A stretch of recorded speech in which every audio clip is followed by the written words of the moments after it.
Hello. Welcome back to Life After Plus One. I'm Leanne, your podcast host and your single parent mentor and coach. And today I want to talk about the fun topic of resentment. And it is one that so many single parents experience and have towards their ex. So I want to dive into that. Let's unpack the topic of resentment, why it comes in, where it comes from, how to work through it, what to do. Let's talk about this resentment towards your ex.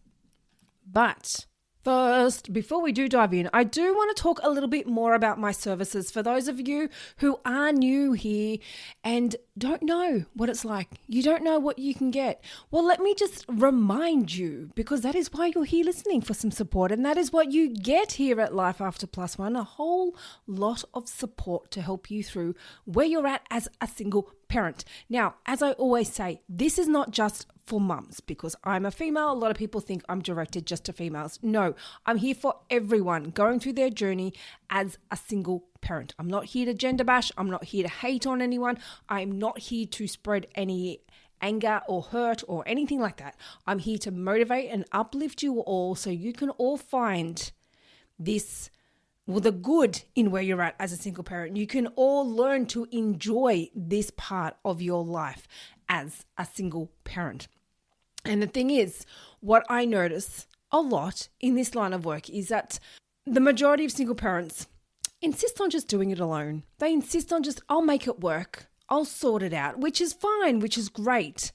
However, it is to a certain degree if you're in that situation when you're constantly going through the same issues with your ex, you're constantly getting walked all over, you're constantly getting taken advantage of, you're constantly feeling resentful towards your ex, and all the other emotions that come with it. If you're constantly feeling like this and nothing is changing, then this is time to make that change.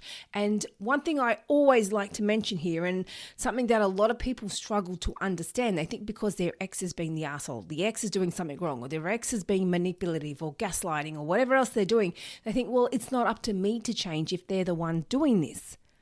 But the thing is, there's a reason why you enabled this behavior. There's a reason why you put up with this behavior. There's a reason why you ignored the red flags. There's a reason why you weren't comfortable to set boundaries. There's a reason why you put up with this. And that's what gets focused on in coaching. Why did you not believe in yourself enough to speak up? Why did you not believe in yourself enough to set boundaries? Why did you not believe in yourself enough to ignore those red flags? There's all these things that we look at. And that is what coaching is about. It's not about your ex and them being an asshole now. It's about looking at you. Why did you put up with this? And it's not saying, why did you do that? No. It's just looking at where this comes from. And let's unpack that so you don't go back into another relationship doing the exact same things again, because that's what happens. And that's why a lot of people can't understand. They go into the dating world experiencing the same issues over and over again, because it's not this new person that's going to change your situation, because you're showing up the exact same way. You're handling things the exact same way. You've got the same insecurities. You've got the same hurt. You've got the same communication style. Nothing has changed. It's a matter of looking at what's not working and what happened and what you're finding the hardest to let go of, to work through. And that's what we focus on. It's about looking at what we can do to make your situation better in yourself. And quite often, what a lot of people don't realize, the hurt that you're experiencing from your breakup is not necessarily from your breakup. Quite often, it's hurt from way before that. But that breakup that you've been through has just opened those wounds again. It's opened those wounds of not feeling good enough, of not being validated, of not feeling wanted and respected and loved. All those insecurities and triggers and wounds have all come to the surface again because of this breakup. So without actually looking at what's happening, without actually looking at these triggers and these wounds and everything else, the focus gets put onto your ex, and it's all their fault for making you feel this way. But the thing is, they can do whatever they want. You choose how you respond to it. And that's what is so important with coaching. When you get your coaching, when you work through everything, you do handle it in a very different way. You handle it in a place of being more confident in yourself, not in a place of being wounded and hurt. And that is what so many people overlook. It's not about changing your ex and expecting them to handle things differently. It's about looking at yourself and why are these things hurting you so much? It's about looking at yourself and why are these things triggering you? Why are these things upsetting you? All of these things is what we look at. Anything that is not working in your life, anything that you're not comfortable with, anything that you would like to see improve in your life, then that is what coaching is about. So if that is you, jump onto the show notes, book a free chat. Let's work through this and let's help you find the light at the end of the tunnel in your situation, because there is one there. And it can be a very, very beautiful place to be. And a lot of people don't see it that way, but single parenting can be a really amazing, great place to be. But you've just got to find the good in where you're at. And when you're caught up in all that hurt and all the emotions and everything to do with your co-parent, it is very hard to find it. But that is where I come in to help you through that. I have coaching for everything in any issue or topic related to single parenting. Coaching sessions specifically for mediation and legal proceedings, coaching sessions to help with what you're going through with dating, with co-parenting, with your emotions, with loneliness, with anything. Because I want you to live your best single parent life. That is what this is about, living your best life. I want people to feel empowered in this part of their life, not feel like they've got to put their life on hold waiting for their new partner to come along. I want you to live the most amazing life possible. So when that partner comes, your new person comes into your life, they fit nicely in. That's what it's about. Building your life up to a place where you feel truly happy in yourself, not you feel like you have to put everything on hold until they come. So that was my little mini TED Talk before we got into today. So if you are interested, jump into the show notes, grab yourself a free chat, come over, say hi, and let's start working together. And I can show you what is involved in coaching. And on that note, let's jump into today's episode and let's talk about resentment. Welcome to the Life After Plus One podcast, where we turn life's lemons into delightful lemonade. Get ready for inspiring stories, uplifting conversations, and all the tips and tricks to rock your single parent journey with style. I'm your host, Leanne, and it's time to embrace the adventure of Life After Plus One. So let's dive in. Resentment. And it's something that so many, if not majority, if not all single parents experience at some time. Some resentment towards their co-parent. And resentment, the thing that a lot of people forget when it comes to this, or not so much forget, they don't often realize, is that this resentment that you have towards your co-parent is not in relation to things that they've just started doing. This resentment that you have is a result of who they have always been. And quite often, when you are in a relationship with this person, you have overlooked a lot of things. And that's why here you are now with all this resentment, because you're now at a place where you don't want to overlook what they've been doing wrong. You don't want to sweep it under the carpet. You don't want to be here to pick up the pieces for them. And what's actually happened is when you're in the relationship with this person, they were behaving the exact same way as what they are now. And that's what a lot of people forget. Well, not so much forget. It's what a lot of people overlook. They just think that they've got this resentment because of the things that they're doing now. And yes, there is probably things that they're doing that you don't like. And these are quite often things such as, is they just show up to be the fun parent. So they're not being hands-on, they're not being involved, they're not doing any parenting duties. They're just popping in, doing some fun stuff, doing some fun activities, and then off they go again. And then you're left doing all the hard work. And then you're feeling resentment towards them because here you are doing everything, and then they've just come in to see the kids, visit the kids, spend a bit of fun time with them, and then off they go. There's no hard work. There's no cleaning up. There's no planning anything. There's no organizing. There's no school drop-offs or school pickups. It's you doing all the hard work, and they've come in for a bit of fun, getting just as much recognition, if not more, and then off they go. And then that's where a lot of that resentment builds. They're inconsistent. They don't show up consistently. They just come and go as they please. There's no schedule. Again, very similar to the fun parent. They just pop up when it's convenient for them. So again, here you are doing everything, and then they've just popped in when it works for them. Where here you are, you're not able to just pop up with your parenting schedule when it suits you. You've got to be there 24/7. You've got to be switched on 24/7. But somehow this other parent is able just to come in at a convenient time that suits them, around their work, around their gym, around their dating life, around their social life. And then they'll come and see the kids. Where here you are putting your kids first, and then work, and then social life, and then dating, and then anything else you've got on. Your kids are always first priority. But with the inconsistent parent, they've got everything else and then the kids. And that's where a lot of this resentment builds. Another big one is they don't contribute, which is again related to the last ones. They're not contributing to anything physically, financially, emotionally. They're just there, just for little bits and pieces. And then when things get hard, they drop the kids off. Now, I'm not saying there's people here that are listening to this that are actually doing this, but it is not uncommon for me to hear of scenarios where parents have had their kids. It's got hard. Kids have started crying, or kids have got emotional, or something's happened. So this other parent has dropped them back to the main carer because it got hard. Or when the kids are with this other parent that is not the primary carer, and then this parent is constantly calling up the primary carer for advice, what to do, how do I do this, how do I do that? When the thing is, they're a parent as well. This is their time, this is their schedule.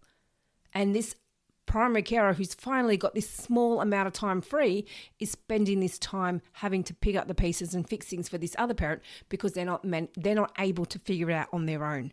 That's a huge reason why a lot of that resentment builds.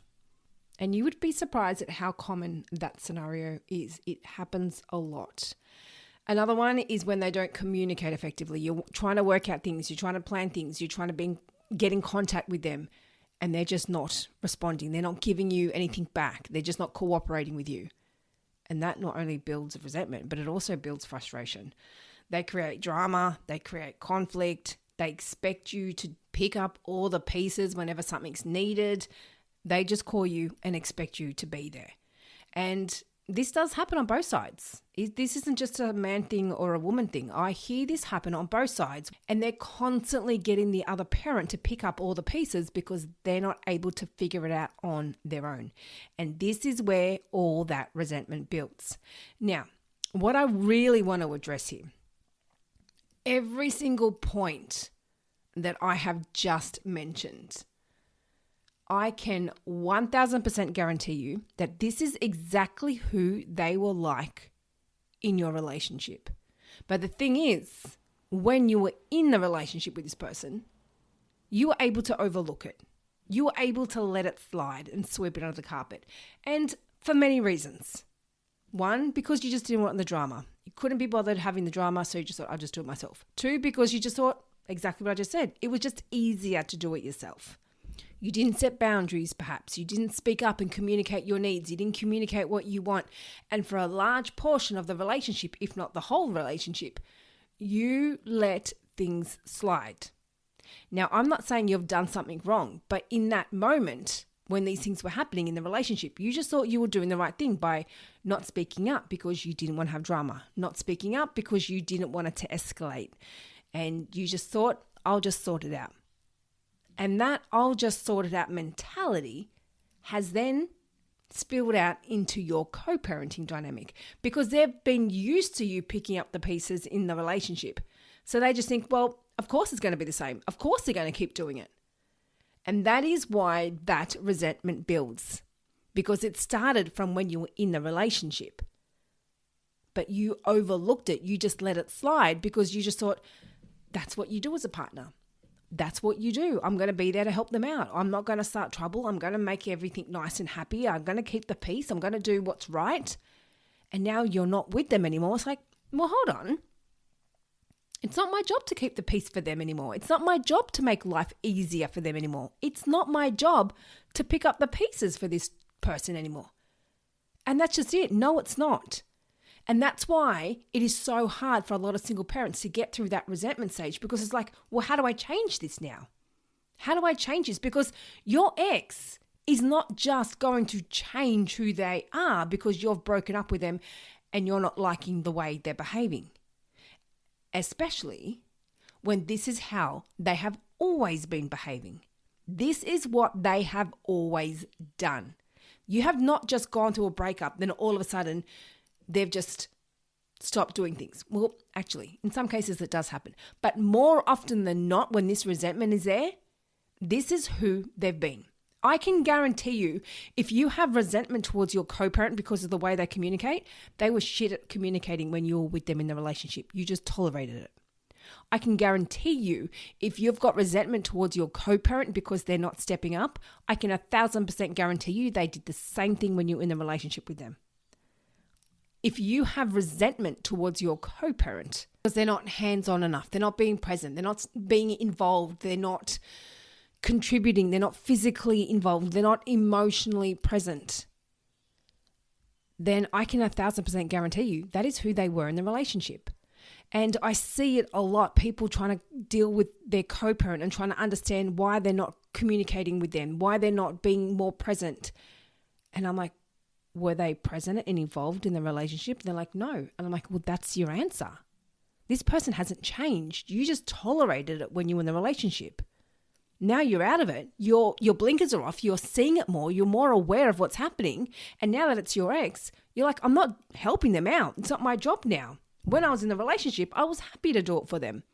When I was in the relationship, I was happy to let things slide and keep the peace and make things easier. But now it's not my job. And that's just it.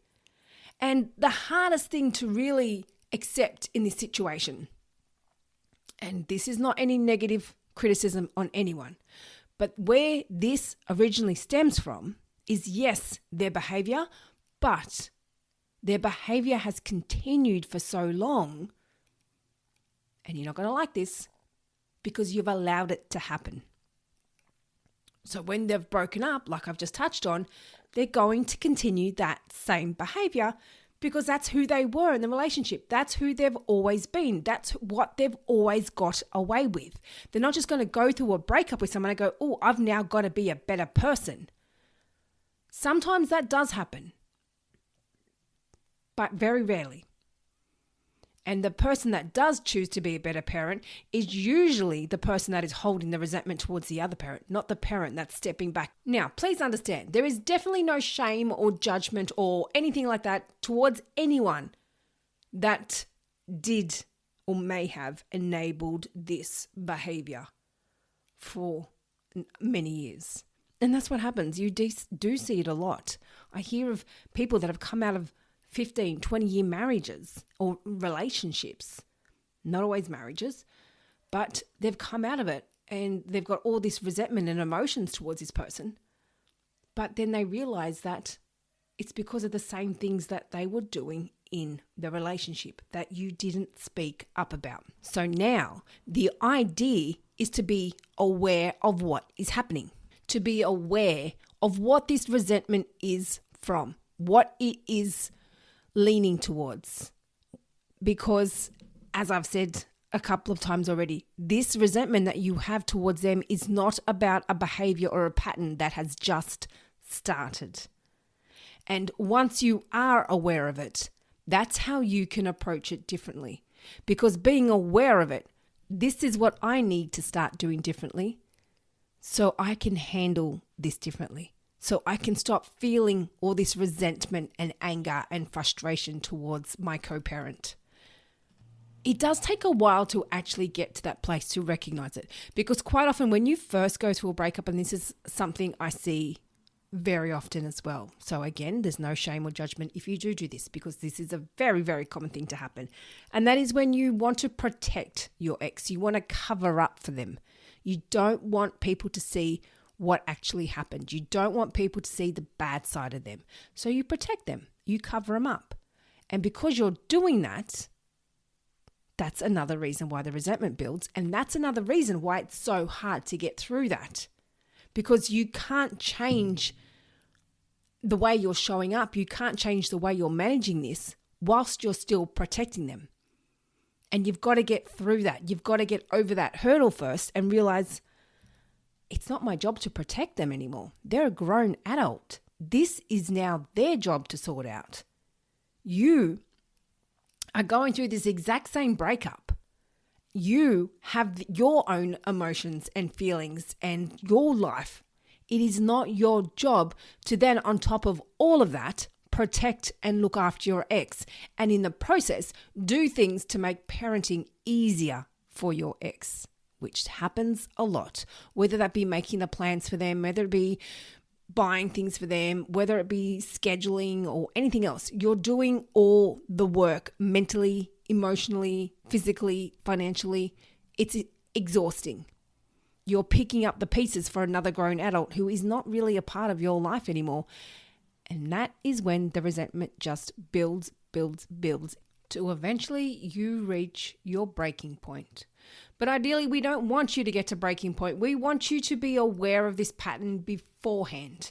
I want you to notice what is happening. I want you to notice this resentment. I want you to notice where it's coming from, because the most important thing that you need to do here to break this resentment, to break this cycle of feeling this way towards your co-parent, is the one word that a lot of people struggle with the most, especially when you haven't done it for so long. And when you have got resentment towards your co-parent, then this has usually been an issue throughout your relationship.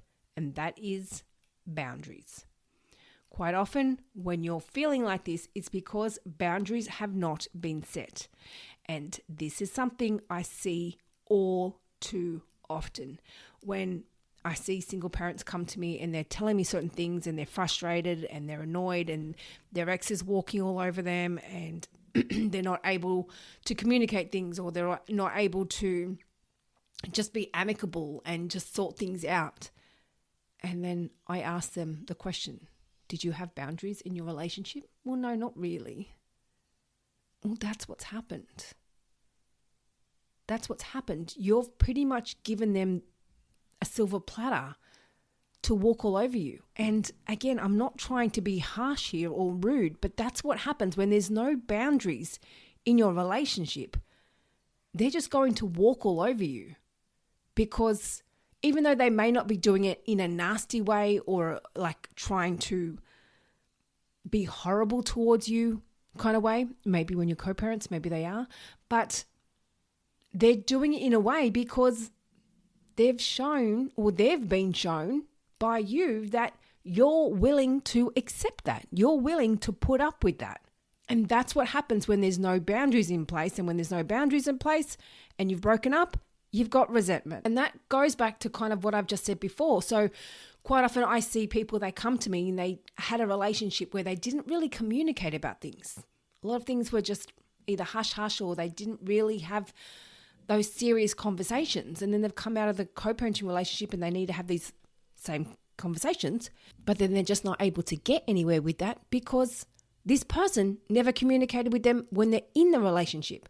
So they're not just going to start communicating now. And it's not because they don't want to, which sometimes it is, but more often than not, it's because they don't have the communication skills to communicate with you in the way that you want.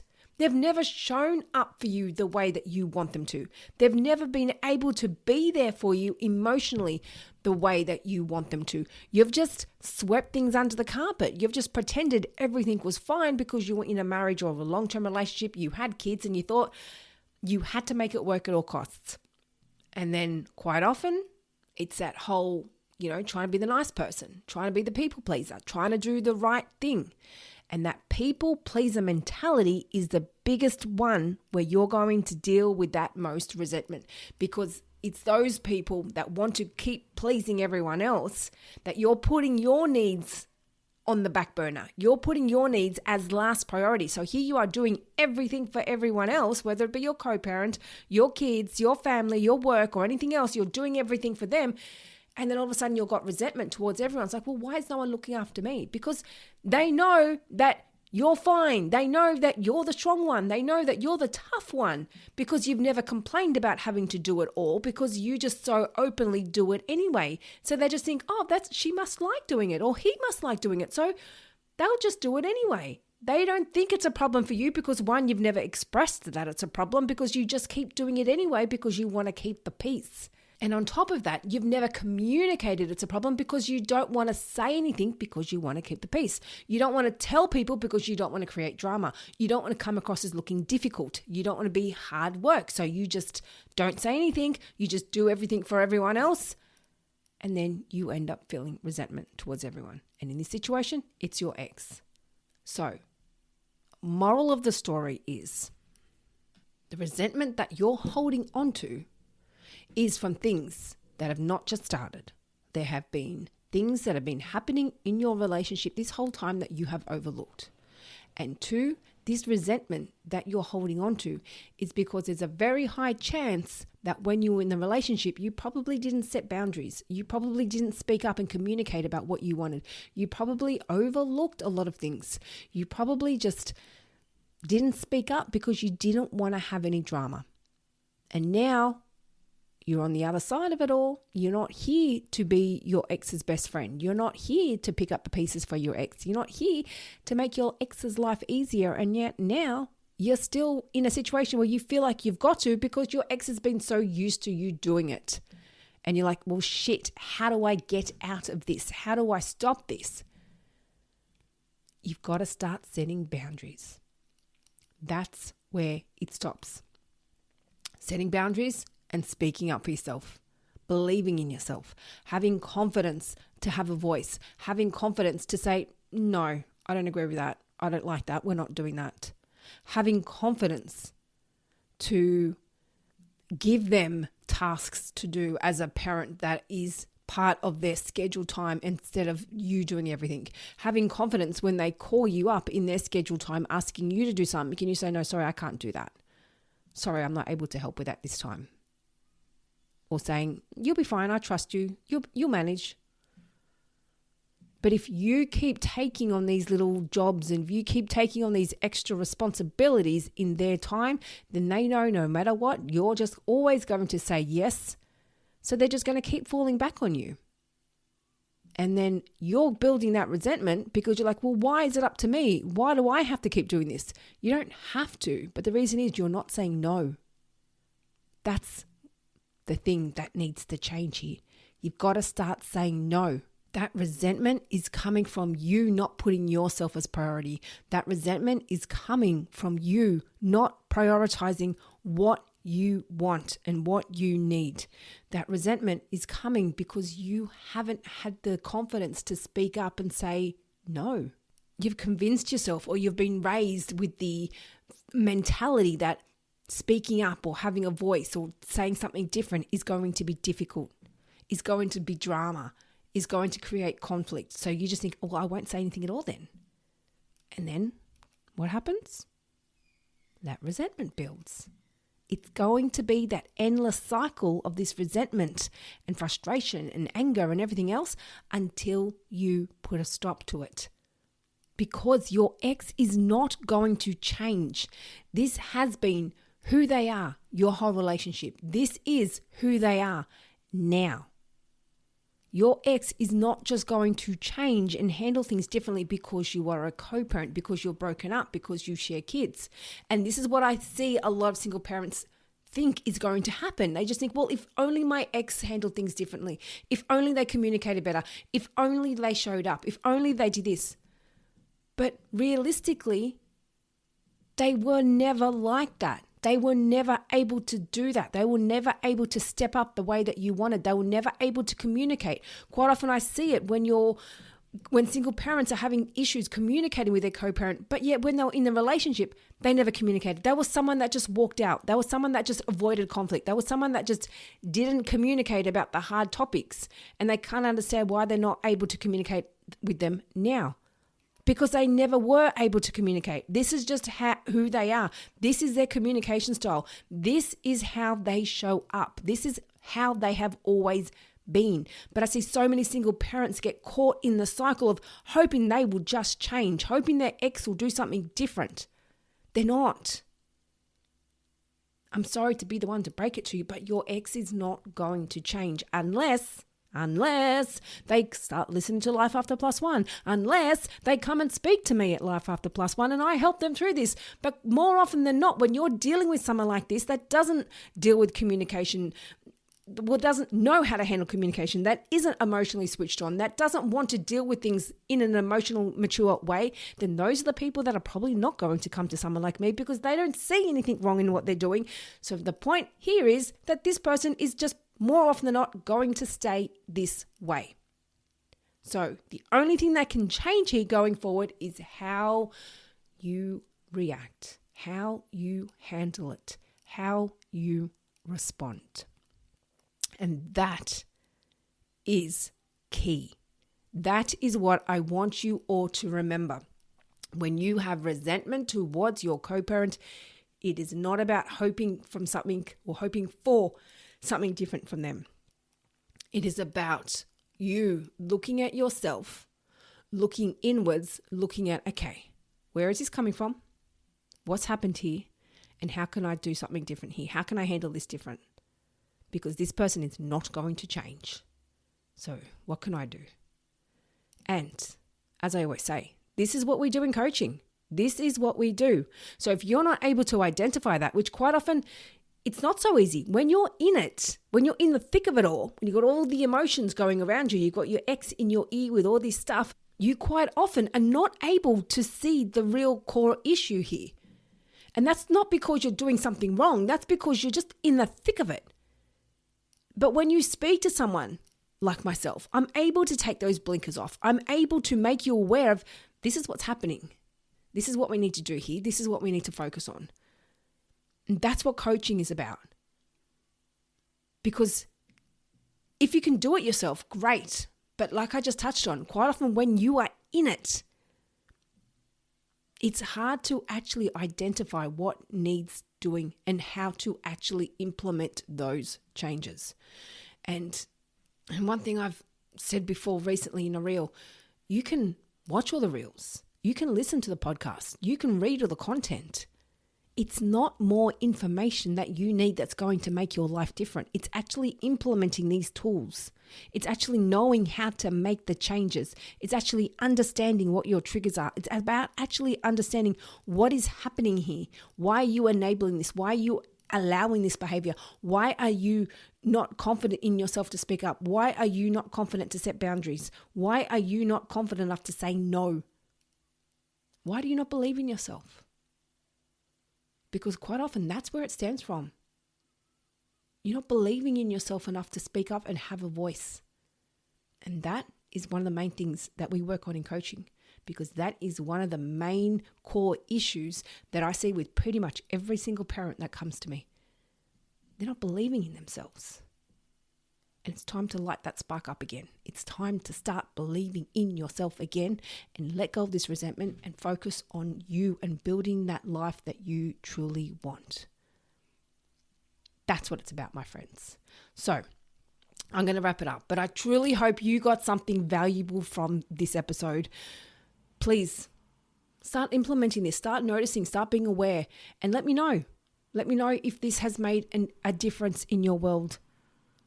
Feel free to come over to my Instagram page, Life After Plus One, and come say hi and let me know if you've got any feedback or any questions. I'm here and I answer you all.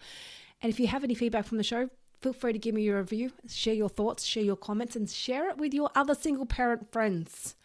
And most importantly, if you do want to actually take that next step to work through this to work through your triggers, to work through this resentment and anything else that you're feeling from your breakup, then let's have a chat. You can come over and grab a free link from me over at Instagram, or it is in the show notes below. So thank you all. I truly hope you have got something valuable from this episode. And that's about it for me. So until next week, I'll be in your ears then. Thank you for joining us on the Life After Plus One podcast. If you loved what you heard today and looking for some further support, then jump onto our website, lifeafterplusone.com. Plus, don't forget to check out our Instagram page for further resources and inspo. You can find all the links in the show notes. And remember, you're not alone on this path. I'm looking forward to seeing you on the next episode. And in the meantime, keep thriving, keep growing, and keep exploring your amazing life after plus one.